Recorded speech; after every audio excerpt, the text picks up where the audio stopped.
and well met, all my fellow adventurers. Thank you for joining me here today for our next discussion. And as you could probably guess from the title, is that we're going to be doing a countdown of the top 10 relationships from the entire Final Fantasy series. Been a long time since I last did a top 10 video, and I just had the urge to do one recently. And it's not because I'm just single and had too much free time this last Friday night or anything. Okay, maybe a little. Don't judge me! Now, before we get to the list, I do want to make one thing very clear. I'm not just talking about romantic relationships. This video will be covering what I personally feel to be the most powerful bonds between two people that we see throughout the series as a whole. Whether that means we're looking at relationships between romantic couples, between family members, or even just between good friends. All of that will be included here on this list. Granted, most of them are confirmed to be romantic pairings. These are just the partnerships that really stand out to me. Also, there will be spoilers to these games, especially since the plot of many of these storylines actually revolve around some of these characters and said relationships. I'll do my best to try to keep the spoilers to a minimum, but let this be your warning, so watch at your own risk. Right, let's get started. Number 10. Fran and Balthier from Final Fantasy XII. So we're going to be starting off strong with an iconic partnership with a pair of sky pirates. I can't really say if they are romantically involved with each other, but there is no doubt there's a lot of trust in these partners in crime. We don't know how they met or how long they've been together, but when we first meet them, it's clear that they've been partners for some time. There seems to be a lot of unsaid romantic tensions between the two as well, but it's done in a way that it's not in a in-your-face, lovey-dovey kind of way. It's much more like a mature and professional way, like they know that there's a time and a place. Their relationship seems to reach more on a deeper and meaningful level than a lot of relationships we've seen, and I think it's very well done.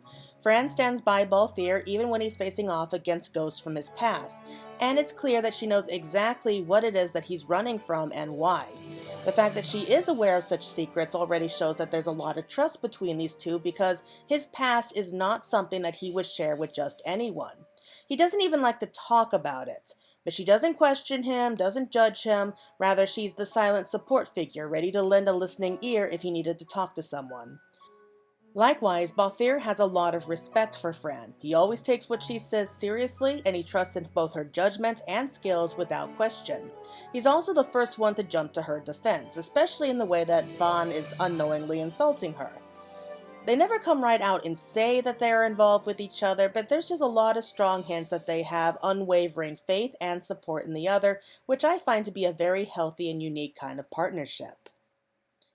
Number 9. Len and Shuyan from Final Fantasy X-2. Talk about a love that transcends time itself. I know fans have a lot to say about X-2. You either love it or you hate it, but one thing I feel that they got right was the tragic love story between Shuyan and Len, who were a couple who both lived and died over 1,000 years before the current storyline. But do you think that 1,000 years and a violent death was enough to keep these lovers down? No. When war was threatening to tear their worlds apart, Shuyan was willing to risk everything to be able to save her. And even after he died, Shuyan spent the next 1,000 years mourning the loss of his love, while also coming to hate the people of Spira for starting the war to begin with. So when the time was right, he tried to bring about the end of the world and everyone in it. Okay, maybe not the best mindset to have over the loss of your loved one, but come on, how many people do you know would be willing to risk everything for someone they love? And Len still feels the same love for Shuyan, which is clearly sung about in her song 1,000 Words. That song and scenery is just perfect, making it clear that her love for Shuyan hasn't wavered at all, even after all these years. And in the end, the couple are reunited, and despite everything, she greets him lovingly, calming his hatred, and they leave this world together at long last when she finally has the chance to tell him her feelings. Oh my god, I cry every time I hear 1,000 Words playing, and I'm just so glad that they were able to reunite at the end. Number 8. Locke and Silas from Final Fantasy VI. Now, this is not one of those classic fairy tale love stories that you would expect from a fantasy game. This one is kind of messy, but that only makes it feel more real and actually a very interesting relationship. Though it's not even officially confirmed that they will end up together, I think it's pretty clear by the end of the story that they are a couple now. When we first meet Locke, it looks like at first he and Tara are going to be on the fast track to having some kind of a romance there, especially with how quick that he came to her rescue at the start of the game, and how he continues to care about her throughout the rest of the story. However, that quickly changes the further that we go along in the game, and especially after we meet Silas, who is an ex-Imperial soldier. Locke was still pining after his first lost love of Rachel, and Silas has struggled as a member of the Empire, eventually becoming imprisoned until Locke rescues her. Despite how they would normally be on opposing sides, they develop a powerful bond since they both suffered from broken pasts, yet they find solace with each other through the rest of the game. This is something that I think a lot of people can relate to. A lot of relationships start off by bonding through tragedy and hardships. They come to understand and support someone through what may be considered their darkest moments with a promise that things can get better. Though some scars never fully fade, they can become healed to a point that they can be happy again and move on to live the rest of their lives, which is something that I think that they pulled off very well with these two. Number 7. Silas and Rosa from Final Fantasy IV. So this is perhaps the first real romantic relationship we see from the Final Fantasy series. All the previous games up till now were really all about comrades on an adventure to save the world, with little if any character development. But here we actually have a genuine love story going on. This game was all about the characters, really delving into each one and their individual reasons for fighting against the villains, much more than the cliche, we're heroes and we have to save the world kind of story. Here we have childhood friends turn lovers, which is a story that has been done a million times, but what makes this relationship more engaging than the undeniable connection between the main character Sissel and his bond with his two childhood friends of Rosa and Kain. Now, there always seemed to be a kind of love triangle between the three, with both Sissel and Kain having feelings for Rosa, but it quickly becomes clear who Rosa falls for in the end. While she still cares about Kain as a friend, she is willing to go the extra mile to stay by Sissel's side. She encourages him not to give up and even to see the good inside himself that he couldn't see himself. Meanwhile, all throughout the story, Sissel is seen worrying about Rosa, even going as far as to make some very dangerous deals with Golbez in exchange for her safety. Now, it's not the most fleshed out romance on the list, but they are the first real romance in the series, especially since their theme together is literally called Theme of Love. Their relationship is both messy and pure at the same time, with their devotion to each other never wavering, making it that much more compelling to want to see them have a happy ending. Number 6. Alphinaud and Alisaie from Final Fantasy XIV. Again, you don't have to have romance to have a powerful or meaningful relationship in this series. This can extend to siblings, especially to the twins of Alphinaud and Alisaie. Now, they are some of the first characters you meet in the game, but over time they grow to become very close and fiercely loyal friends to you as the adventurer. A Realm Reborn and Heaven's Ward does focus mostly on the calmer and diplomatic Alphinaud, with his impulsive sister Alisaie coming near the end of Heaven's Ward. Now, they separated very early on in A Realm Reborn, both wanting to find their own paths and bringing salvation to Eorzea, not really able to connect with each other on the same page in the beginning. As having a twin brother myself, I really identify with the two of them, and watching them banter even when they disagree is something I find very real. Both seem to have a friendly rivalry with each other, wanting to work as hard as they can to not fall behind the other. They argue, bicker, and poke fun at the other all the time, but they aren't above praising and supporting the other for the things they have done. This makes them both incredibly in-depth characters despite how different they can be. When one is missing or hurt, the other constantly worries for their well-being. But they also have a firm belief that the other will pull through just fine because they have faith in their twins' abilities. These two are as different as night and day, but it's that exact difference that complements the other perfectly, and we can't imagine life without them here. Number 5. Cloud and Tifa from Final Fantasy VII. First off, I want to say that yes, I know that there are plenty of fans out there who prefer seeing Cloud with Aerith. But like I said, we're not just looking at romantic couples here. You can see it as a romance or just between good friends. And I have my reasons for picking them for this list regardless if it's confirmed romance or not, which is something I really find refreshing because the game doesn't try to force them to be a couple. Rather, it's kind of up to the player. Cloud and Tifa have a complicated relationship, having been friends since childhood until Cloud leaves to join Soldier and later returns changed, though not in a good way.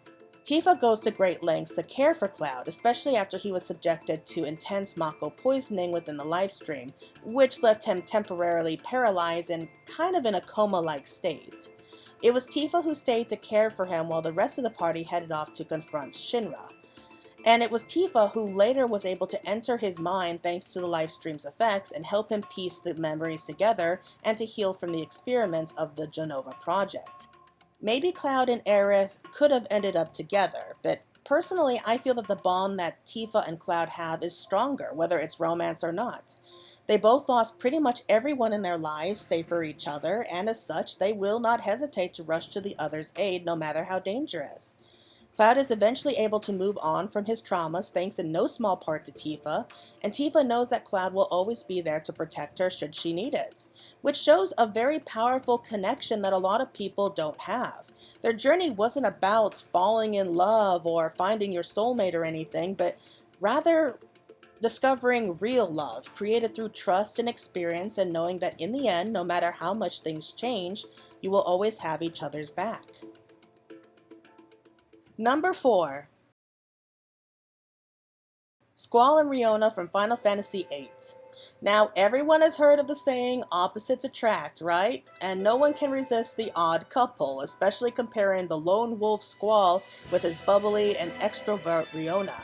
Riona is the only person who is able to get Squall to come out of his shell. Now, the two of them do start off as awkward, at least on Squall's part, but as the story goes along, their romance slowly starts to take shape as well. Even at one point, it turns out that Riona once dated Squall's most hated classmates, which was interesting to watch. Riona is independent to a fault. She doesn't like to ask for help, but there are some situations that she cannot get out of and needs to be rescued by Squall. And this helps to propel the romance along as she tries hard to get him to open up to her and be more honest about his feelings. As for Squall, he has abandonment issues, and because of this, he's always found it hard to connect with people for fear of losing them. Yet the more time that he spends with Riona, he becomes both surprised and touched that there is someone who genuinely cares about him. Riona is the one who comes in and not only tramples all over those fears that Squall has, she kicks them down the door and burns them to the ground. She is fun and full of energy, balancing Squall's prickly personality perfectly. And I feel that their romance is genuine, and I was invested seeing them end up together. It's a bit of a whirlwind romance, but the two quickly come to rely upon the other for support, and even Squall turns from a broody and cynical operative to a knight in shining armor to protect Riona and stand by her until the very end. Number 3. Zidane and Garnet from Final Fantasy IX. So what kind of love story could win over Squall and Riona? Why, Zidane and Princess Garnet, of course. Now, some of the best relationships don't have to start off with butterfly kisses and blushes. This one started with an attempted kidnapping. I swear, it's better than it sounds.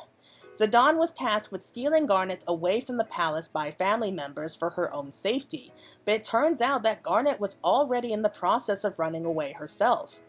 Garnet is pretty much out of her element the moment she sets foot outside the palace, having grown up as a prim and proper princess who is naive to the dangers of the world. And likewise, Zidane is a lovable ladies' man rogue who matures greatly over the course of the game. They both have some baggage that they come to accept and will help the other through it. In more ways than one. I mean, Zidane was willing to put up with her annoying bodyguard Steiner for the durations of the adventure, so if that's not true love right there, I don't know what is. The more that they journey with each other, though, the more they open up about their past and question their roles in the world. They bring out the best in each other, going through hardships and never judging the other, even over the littlest of things. Zidane wants to see Garnet happy, and Garnet treasures Zidane's friendship as they grow closer, making them feel more real, and we want to see them end up together as well. Showing us that even if we literally come from two different worlds, that doesn't mean that we can't find true love to balance everything out. Number 2. Tidus and Yuna from Final Fantasy X. Now, I know that a lot of you are probably going, huh? And you would be right. In most of these top Final Fantasy couple videos, you will usually see Tidus and Yuna right there at number 1. And again, if this was just about romantic couples, then they probably would be number 1 here as well. But there is another partnership that I find even more compelling, but I'll get to that soon.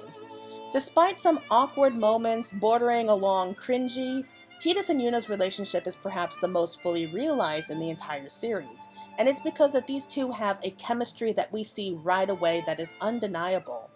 Tidus comes to Spira and soon meets Yuna, where he comes to learn more about the world that he's in and the struggles that the people face. When Yuna finds out that their fathers were once friends and that Tidus' father Jet once protected her father Braska on his own pilgrimage, Yuna wants to have him there to be her guardian as well. She's there to help explain how things in Spira work and offer a sympathetic ear to Tidus, who may seem like he complains a lot, but it's to be expected. He's completely out of his element here. He's in a world he doesn't understand.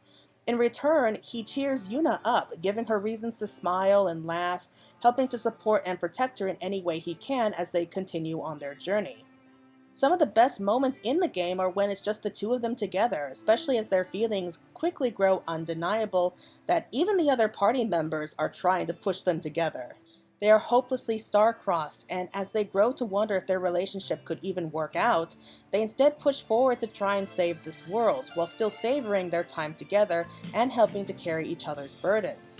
At the end of the story, especially if you play it through 10-2, they find a partner who not only understands them, but completes them in every possible way, always vowing to stand by their side. It's so sweet! This is a very special game for me because it was really the first one that got me into the Final Fantasy series. So, with all of that out of the way, how could we have a relationship topping that? Well, here we are at number 1, but before we talk about it, let us first talk about a few honorable mentions. First off is Aerith and Zack. You will find few romances that are as deep as the ones between Zack and Aerith. Though their time together was short, there has always been a debate over who belongs with Cloud. But I do think that for Aerith, even if she had gotten together with him, none could match up to her first love, Zack. We actually see the two of them going out on a couple dates, and she really opened up to him during that time as they got to know each other. Even as time passes and Aerith meets Cloud, throughout the game we find that nearly every tender moment the two of them have is a mirror reflection of the one she shared with Zack, making me believe that she never fully moved on from him. Next we have Ramza and Alma. Not the ones that we see from 14, you understand, rather the two we find from Final Fantasy Tactics. Another sibling relationship that I love to see. They are both there supporting the other from beginning to the bitter end. And this is a story where characters either ally with them or attempt to kill them, which is every Final Fantasy game now that I think of it. Either way, these siblings are constantly worrying about the other, wanting the other to be safe at the cost of their own happiness. Ramza is always there to protect Alma, and Alma wishes to spare her brother from the troubles of the world. Next we have Lena and Faris. These two from Final Fantasy V are memorable because at first it looks like they have nothing in common. We have Faris as a pirate captain forced to hide her identity as a woman, while we have Lena, who is a sheltered princess. But as the game goes on and we find out what the two are to each other, we see sides to them that we haven't seen before, such as how caring and protective that Faris can be, and how Lena is willing to put herself in harm's way to protect what she loves. They come to bond through their adventures and become fully open about who they are when they're together. Next, we have Snow and Sarah from Final Fantasy XIII.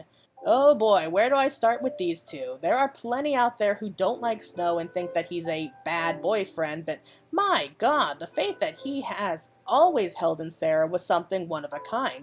Even after seeing her traveling with Noel, he doesn't feel worried or threatened because he trusts in the love they share together. They have a love that spans across time and even alternate dimensions, really striking to see how far Snow would go to reunite with her. He waited centuries for her, for God's sakes. How many boyfriends can you think of who would go that far for someone they love? Most would probably have moved on after a couple years, but no, Snow never forgot Sarah, and when they were finally reunited at the end of the trilogy, they were able to stay together for good this time. The only reason that I didn't add the two of them on the proper list is simply because we just didn't have a chance to really see them interacting throughout the trilogy.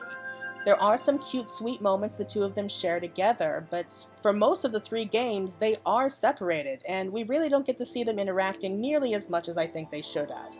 But I do think that an enduring love like theirs deserves to be mentioned. And finally, we have Noctis and the Brotherhood. Now, I know I was supposed to say Luna Freya, his literal fiance, but I don't know. I feel that Noctis just has a more powerful bond with his friends than her. I'm sorry, I just really wanted to support this relationship, but this pen pal thing that they had going on was not cutting it for me. There was so much potential in this romance, even if they were betrothed to get married from the beginning. But the bonds that he shares with his group of friends seems to be much more powerful because they never leave his side. They take care of and support Noctis until the very end, and they aren't afraid to tell him off for his mistakes, wanting to see him succeed and accepting his choices for his sake as well. Honestly, I think that these four share a powerful bond that can't be broken no matter what happens in the ending. Okay, now we are finally moving on to the number one slots. Oh boy, I feel like I'm going to get a lot of hate for this one, but I have to say it. The number one relationship from the Final Fantasy series is Lightning and Hope from Final Fantasy XIII. Now, I know that this game is pretty controversial. You either love it or you hate it, but as one who has played through all three games and enjoyed each one to various degrees, one thing that has always stood out to me was the relationship between two of the main characters of Lightning and Hope. With everything that has happened in this trilogy, people seem confused as to what kind of relationship these two have. Are they friends? Are they like family, romantic, teacher-student, or something else entirely? Personally, I feel that it's a little bit of everything. It's complicated and multifaceted to say the least, especially since the way that they met isn't exactly normal, but it's still very powerful and meaningful on many levels as well. Hope probably feels like the most real character in the Final Fantasy series to me because he's a kid who got thrown into a dangerous situation and is tied to a terrible fate after witnessing a lot of death and violence, especially after the death of his own mother. I mean, many other younger characters that we see throughout the series, when they're thrown into a dangerous situation where they're off to save the world, they do it happily. They're excited to do so. Hope, not so much. He's terrified. He's freaked out and lost. Because, yeah, how many kids can really say that they would be happy to go off on a dangerous mission like this? Not too many, in my eyes. But he has the most dramatic character growth out of everyone due to no small part with Lightning. But Light also grows a lot thanks to Hope as well. Lightning's only goal in life was to protect her sister Sarah. But when that was taken from her, she became lost and without a clear path save for revenge. That's where Hope follows after her, wanting to grow stronger and take his own revenge as well. At first, a hardened soldier seems to be the very last person that a traumatized kid would follow, but it works in that they were exactly what each other needed to survive. Hope needed to toughen up and learn to survive, and Lightning needed someone to protect and open up to. Seeing the two of them bond throughout the series were my favorite parts of the game, and I feel that this relationship is special because it has all the best aspects of several different types of relationships mixed in, but still is stronger than all of them. I know that many have hatred for this partnership, mostly because of the age difference. Hope was only 14 at the beginning, and Lightning was 21. But their relationship has many different layers and was never strictly stated as a romantic pairing. But sometimes bonds can go beyond that. Their relationship is complicated to define, but somehow it all makes sense. And I feel that this is how a good relationship is supposed to be. You can't always be sweethearts or even just good friends. You have to be many different sides to help the other to grow and find their own way. You need to be a cheerleader, a teacher, a caretaker, a protector, and yes, sometimes even your own worst enemy or greatest rival, which is what these two are to each other. At the end of their adventures and Lightning returns, Lightning is willing to fight against God himself to save Hope. And afterwards, when she is at her lowest point and she cries out for help, who is the one who answers her call? Hope. He comes back to save her because he refused to leave her behind. I mean, not even after 1,000 years, countless timelines, and the literal destruction of the world was enough to stop them from supporting and fighting alongside each other to see this journey to the end. It's often said that meaningful people enter our lives when we need them the most. They're not always what we expect, nor do they appear under expected circumstances, but oftentimes they are exactly what we need. Anyway, everyone, thank you so much for watching. I hope that you enjoyed my top 10 picks. What did you think? Do you agree with them? Is there one that you feel that I missed? What are your picks and why? If you have an idea or suggestion to what you would like to see next, please drop a comment down below and please subscribe to get more videos like this. But until next time, everyone, may you walk in the light of the crystal.